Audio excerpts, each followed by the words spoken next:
चलो। हेलो बच्चों, नीट बायोलॉजिका में आपका स्वागत है। मैं डॉक्टर साजिद अली खान। बच्चों, हम लोग पीआईक्यू सॉल्व करते हैं। पीआईक्यू का देखो दो बड़ा महत्व है। एक तो 50% के आसपास क्वेश्चन आपके पीआईक्यू से ही मिल जाते हैं, अच्छे खासे क्वेश्चन मिलते हैं या उसी से रिलेटेड होगा, आपको एक आइडिया मिल जाएगा। दूसरा देखो बेनिफिट क्या होता है कि आप कोई ना कोई टेस्ट सीरीज ज्वाइन किए होंगे, तो चाहे मैं हूं या बाकी टीचर हैं, सभी टीचर का आदत होता है कि वो अपने बच्चे के बेहतर प्रैक्टिस के लिए बेहतर क्वेश्चन चुन के देते हैं टेस्ट में, तो आपके मार्क्स बहुत कम आते हैं। इसलिए निश्चित रूप से आपको निराशा होता है। पीआईक्यू सॉल्व करने से क्या होगा कि आप देखते हो कि आपके काफी क्वेश्चन निकल आते हैं, तो उससे आपका हौसला बुलंद होता है। आओ हम पहला पीआईक्यू सॉल्व करते हैं। यहाँ पे sexual reproduction in flowering plant से देखो पहला question, which one of the following statement is not true. बेटा ये 2016 का क्वेश्चन है। A enzyme of pollen grain is made up of sporopollenin. सही या गलत? बिल्कुल सही है। Pollen grain of many species causes severe allergies, ये भी सही है।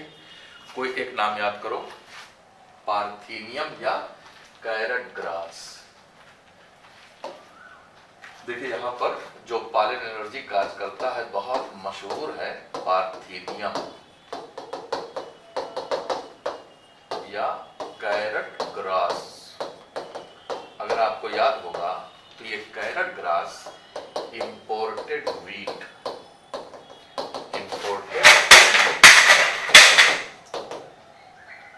के साथ आया था इंडिया में। फिर देखो सी है, stored pollen in liquid nitrogen can be used in crop breeding program, ये भी सही है। अब सवाल उठता है पॉलन ग्रेन को हम कहाँ स्टोर करेंगे, तो इसका जवाब होगा लिक्विड नाइट्रोजन में। कहां पर? लिक्विड नाइट्रोजन -196 डिग्री सेल्सियस और इतने कम टेम्परेचर क्या कहोगे? क्रायो प्रिजर्वेशन कहेंगे। Cryopreservation. फिर tapetum help in the dehiscence of anther, ये बिल्कुल गलत है। कैसे? आप देखो बेटा, आप जानते हो ये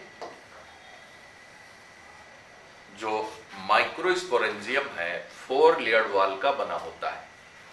सबसे बाहर एपिडर्मिस है, क्या है? एपिडर्मिस। उसके बाद आप कहते हो एंडोथीसियम है। ये दूसरा लेयर क्या है भाई? एंडोथीसियम है। इसके बाद मिडिल लेयर, ये मिडिल लेयर है, ठीक। इसके बाद अंदर है टैपिटम और इसके अंदर पॉलन ग्रेन बनेगा। अब आप देखो आउटर 3 लेयर कौन कौन? Epidermis, endothecium, middle layer. ये प्रोटेक्शन करेगा, उसके अलावा डेहिसेंस का काम करेगा, हेल्प इन डेहिसेंस, अंतर को फाड़ने का काम करेगा।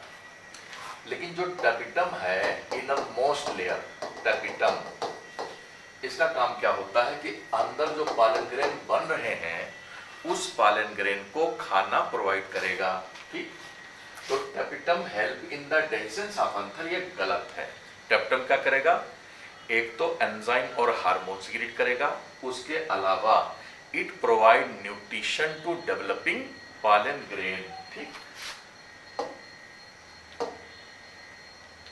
फिर देखें आप दूसरे क्वेश्चन की तरफ हम लोग चलते हैं।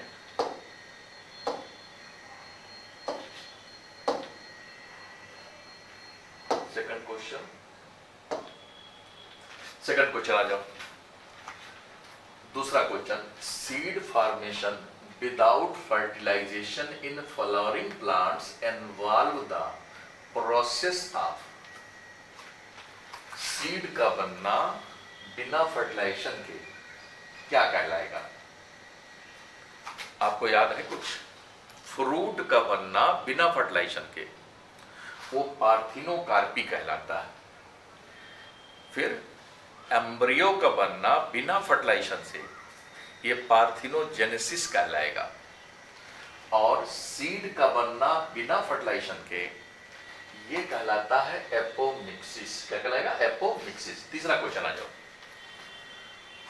Proximal part of the filament of stamen is attached to the, ये भी 2016 का क्वेश्चन है। प्रॉक्सिमल एंड, पहले तो आप ये जाने प्रॉक्सिमल और डिस्टल एंड का क्या मतलब है, इसे आप समझें। देखो, प्रॉक्सिमल एंड और डिस्टल एंड का मतलब आप जाने। देखो बेटा, आप पहले फ्लावर का परिचय लो। फ्लावर एक मॉडिफाइड शूट है। शूट का मतलब समझो स्टेम और लीफ। तो देखो, फ्लावर जो रहता है ना बेटा, ये थैलमस कहलाएगा। क्या कहलाएगा? थैलमस। ये थैलमस मॉडिफाइड स्टेम है, मॉडिफाइड स्टेम है थैलमस। और स्टेम पर ही लीफ पैदा होगा। लीफ अलग अलग नोड पर स्टेम के पैदा होगा। अब एक नोड पर लीफ के जगह पर कैलिक्स पैदा हुआ, दूसरे नोड पर लीफ के जगह पे करोला पैदा हुआ, तीसरे पर एंड्रोसियम पैदा हुआ, और चौथे नोड पर गाइनोसियम पैदा हुआ। और ये सारे के सारे इसी थैलमस पे पैदा हो रहे हैं। यानी थैलमस पहले बना और इसी थैलमस से ये सारे पार्ट बने हुए हैं। अब क्वेश्चन दो क्या है? प्रॉक्सिमल और डिस्टल दो शब्द होता है। एक होता है प्रॉक्सिमल वर्ड और दूसरा वर्ड होता है डिस्टल। दोनों का मीनिंग समझो। प्रॉक्सिमल मतलब पास, डिस्टल मतलब दूर। बेटा आप सोचो जरा, ये जो स्टेम है, थैलमस है, स्टेम है, इसी स्टेम से पैदा हुआ ना ये स्टेमन, एंडोसियम, इस पर पैदा हुआ स्टेम पर। तो जो हिस्सा स्टेम के नजदीक है ये प्रॉक्सिमल हुआ, और जो हिस्सा दूर है वो डिस्टल हुआ। अब मामला बिल्कुल क्लियर हो गया। Proximal end of the filament, देखो ये फिलामेंट है। एक स्टेमेन के दो हिस्से हैं, फिलामेंट और अंथर। ठीक, तो जो फिलामेंट है उसका प्रॉक्सिमल हिस्सा, प्रॉक्सिमल मतलब जहां से वो पैदा हुआ, तो कहां से पैदा हुआ? थैलमस से। और यहीं पर बगल में पेटल होगा, तो वही लिखा है proximal end of the filament of stamen is attached to the thalamus और पेटल। थैलमस और पेटल। ठीक, अगला क्वेश्चन आते हैं। अगला क्वेश्चन देखते हैं आप, क्वेश्चन नंबर 4।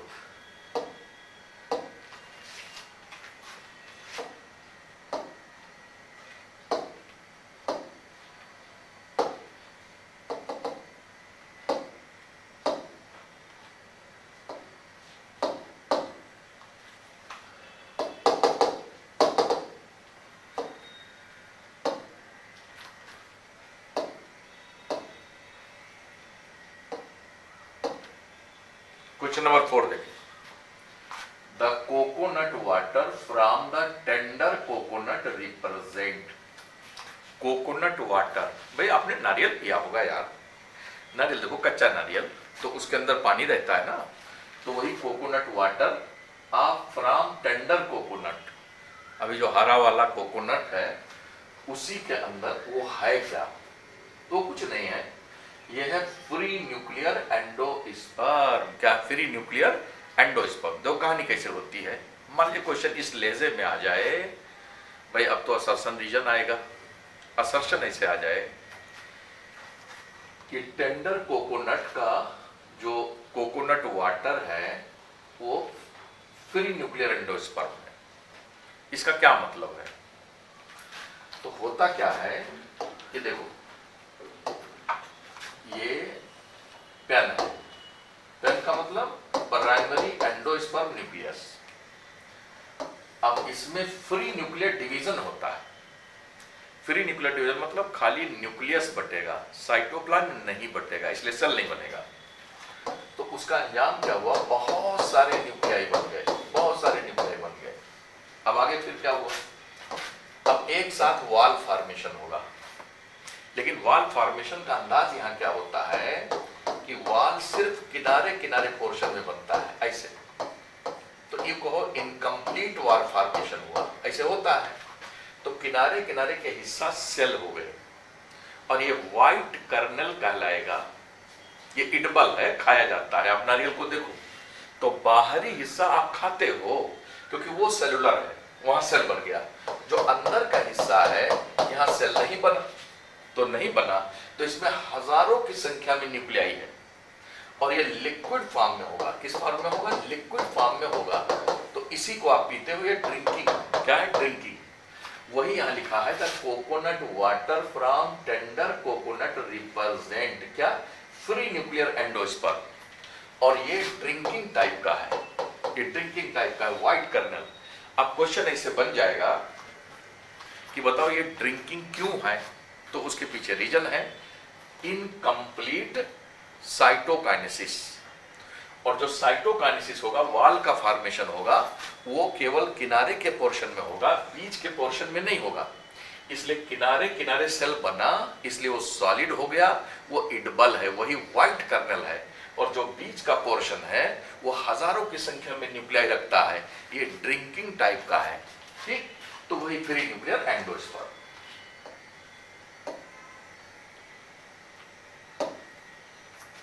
पांचवा क्वेश्चन देखें, cotyledon of maize grain is called. अब भाई कॉटिलीडन ऑफ मेज ग्रेन, तो पहले जान लो यार, ये जो मेज है ना बेटा, ये फैमिली ग्रेमिनी का मेंबर है, ग्रासेज फैमिली ग्रेमिनी। नया नाम क्या है? पोएसी। तो इसकी खासियत ये होती है कि इसका जो एम्ब्रियो होता है उसमें बहुत बड़ा शील्ड शेप्ड लार्ज कार्टिलीडन होता है और उसी कार्टिलीडन को हम लोग स्कुटेलम कहते हैं। क्या कहते हैं? स्कुटेलम कहते हैं, ठीक है। तो कह रहा है cotyledon of maize grain is called scutellum. अब इसी को कैसे कह सकता है? Homologous to cotyledon of dicot क्या है? तो कह दोगे स्कुटेलम है, ठीक। अब बाकी देखो, ये कोलियोराइजा क्या है, कोलियोटाइल क्या है, प्लेब्यूल क्या है, आप जानते हो। ये जो एक्सिस है, देखो ये हिस्सा, ये प्लूम्यूल है, ठीक। और इसी प्लूम्यूल पर ये जो कवरिंग है इसे हम कोलियोटाइल कहेंगे। ये हिस्सा क्या है? रेडिकल है, ठीक है। और इस रेडिकल पर जो कवरिंग है उसे हम कोलियोराइजा कहेंगे, है ना बेटा। तो ये सिर्फ मोनोकाट एम्ब्रियो की बात होगी कि मोनोकाट एम्ब्रियो के प्लूम्यूल पर जो कवरिंग होता है उसे हम कोलियोटाइल कहते हैं, और इसके रेडिकल पर जो कवरिंग होता है उसे हम कोलियोराइजा कहते हैं। और मोनोकाटेनिक ग्रासेस के कार्टिलीडन बहुत बड़ा शील्ड शेप्ड होता है, इसे हम स्कुटेलम कहते हैं।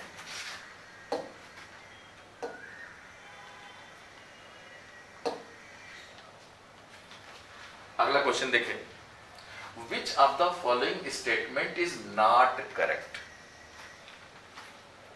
ए, insect that consume pollen or nectar without bringing about pollination are called pollen nectar robber। बिल्कुल सही है भाई। चोर हो गया, लुटेरा हो गया कि आप जिस मकसद से आए हो मकसद ना करो तो आप लुटेरा कहलाओगे भाई। पालन गया इंसेक्ट, फ्लावर बड़ा खुश हुआ, और जानते हो फ्लावर चाहता हमारे पास इंसेक्ट आए, तो इसके पास नेक्टर है, इसके पास खाने के लिए पॉलन ग्रेन है, खुशी खुशी उसे खिला देता है। अब इस मकसद से रहता है कि भाई हमारे पॉलन ग्रेन को ले जाओ और किसी दूसरे फ्लावर के स्टिग्मा पर पहुंचा दो।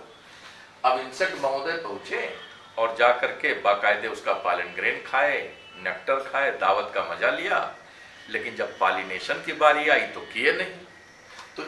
तो अब फ्लावर इनको कहने लगा चोर, लुटेरा, डाकू कहीं का, तो वही हो गया पॉलन एंड नेक्टर रोबर। फिर बी देखो, pollen germination and pollen tube growth are regulated by chemical component of pollen interacting with those of the pistil. बिल्कुल सही जवाब। जब स्टिग्मा पर पॉलन ग्रेन आता है तो पॉलन ग्रेन और स्टिग्मा के बीच केमिकल रिएक्शन चलता है, और वही ये तय करता है कि इसे जर्मिनेट होने दें या ना होने दें। अगर कंपैटिबल है, राइट टाइप का है, तो पॉलन ग्रेन को जर्मिनेट करेगा, करने देगा, और अगर राइट टाइप नहीं है, रॉन्ग टाइप है, इनकम्पैटिबल है, तो उसके जर्मिनेशन को रोक देगा। बिल्कुल सही है। सी आ जाओ। Some reptiles have also been reported as pollinator in some plant species. ये भी सही है।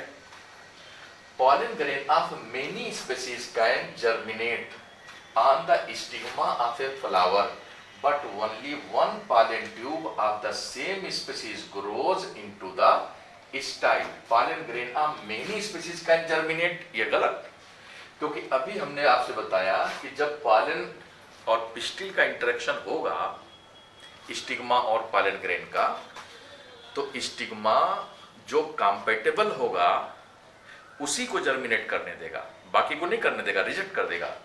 और यहां कह रहा मेनी स्पीशीज कैन जर्मिनेट, ये गलत है। तो ये फोर्थ ऑप्शन गलत है। ठीक, बाकी तीन सही हैं। अच्छा, जो रेप्टाइल दिया हुआ ना बेटा, अब रेप्टाइल में देखो क्या क्या एनसीईआरटी ने लिखा है। एक तो जिको लिजर्ड है ना, आपने देखा होगा, एनसीईआरटी में लिखा हुआ है।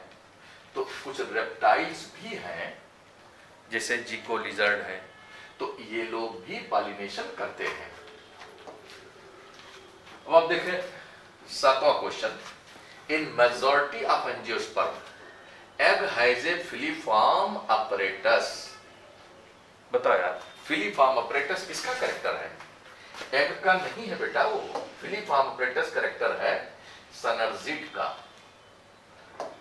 कैरेक्टर है सनर्जिड का, सनर्जिड का,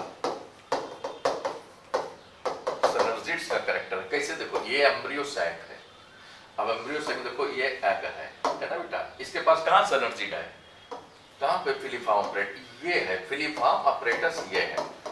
ठीक है, कुछ प्रोजेक्शंस हैं माइक्रोपाइलर एंड पर। इधर देखो एंटीपोडल सेल है, और ये देखो सेंट्रल सेल, इसमें दो पोलर न्यूक्लियाई है। तो एग हैज फिलीफॉर्म अपरेटस, ये गलत। फिर there are numerous antipodal cell, 3 antipodal cell होते हैं। Reduction division occur in the megaspore mother cell, ये बिल्कुल सही है। ठीक, small central cell is present in the embryo sac. जरा आप देखो इन सारे सेल को, इसमें सबसे बड़ा सेल कौन है? सेंट्रल सेल है, और यहां कह रहा है स्मॉल सेंट्रल सेल, इसलिए गलत हो गया, जबकि ये लार्ज सेंट्रल सेल है। ठीक, अगला क्वेश्चन देखो, question number 8। Pollination in water hyacinth and water lily. Water hyacinth किसे कहते हैं? तो आपका जवाब होगा आइकॉर्निया। ये क्या है? वाटर हायसिंथ, जलकुंभी कहते हो। एंड वाटर लिली, ये किसका नाम है? Nymphaea. Is brought about by the agency of insect और विंड। देखो दोस्त, ध्यान सुनना, ज्यादातर प्लांट जो पानी में रहते हैं वो बिल्कुल लैंड प्लांट की तरह, टेरेस्ट्रियल प्लांट की तरह, या तो इंसेक्ट के जरिए पॉलिनेशन करेंगे या तो विंड के जरिए करेंगे। केवल कुछ ही हैं, है ना, जो पानी का इस्तेमाल करेंगे। बाहर ये जो आपका वाटर हायसिंथ और वाटर लिली है, ये इंसेक्ट या विंड के जरिए ही पॉलिनेशन करेगा। अब the ovule of angiosperm is technically equivalent to ovule. Angiosperm का ओव्यूल क्या है? मेगास्पोरेंजियम के बाहर जब इंटेगुमेंट आ जाता है तो उसे हम ओव्यूल कह देते हैं। तो ओव्यूल का डिफिनीशन होगा इंटेगुमेंटेड मेगास्पोरेंजियम। अगर ये जिम्नोस्पर्म है तो एक इंटेगुमेंट, और अगर ये एंजियोस्पर्म है तो इंटेगुमेंट 2 होंगे। ठीक,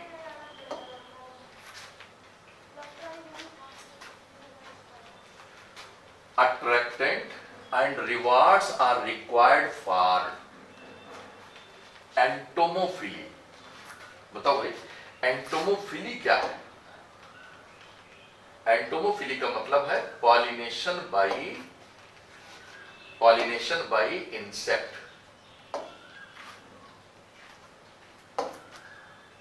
Attractant and rewards are required for anemophily, entomophily.